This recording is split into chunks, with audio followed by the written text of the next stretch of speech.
Okay, so here we go. I'm going to kind of explain a little bit about what's going on with the philosophy section of Yoga Teacher Training June 12th.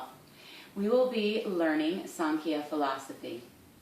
A very sweet thing happened the other day in training. A young woman said to me, "Why aren't these things being taught in school or, in the medical industry, and these philosophies that are so useful?"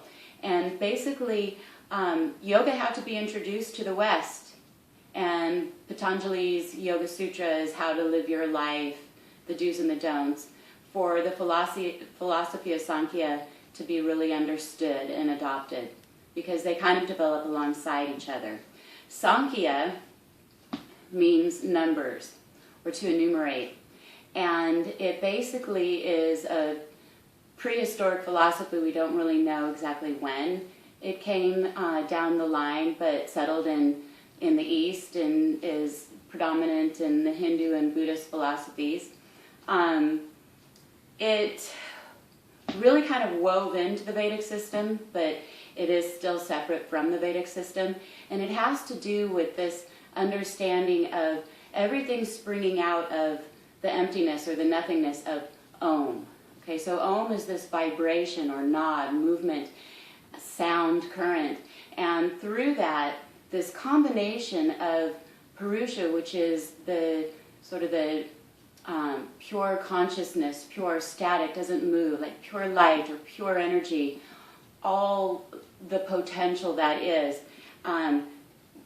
combines or sort of Big Bang effect with this concept of Prakriti, which is primal nature. It's bound to the law, Mahat, time, space, limitation, movement. It has qualities or essences of the guna, sattva, rajas, and tamas, clarity, friction, density, inertia. And it is temporal and eternal. Okay, so it's this constant growth. It's this constant movement. These things come together, and there's this friction that happens, and all spreads over time into from the being, the pure essential of being, into becoming, and the pure potential of the individual, or the jiva, the individual soul. It becomes encased in matter, and so we have this understanding that on one hand we're finite. We really over-identify most frequently with that, and we forget that we're infinite as well, which is the Purusha. And the finite is the Prakriti.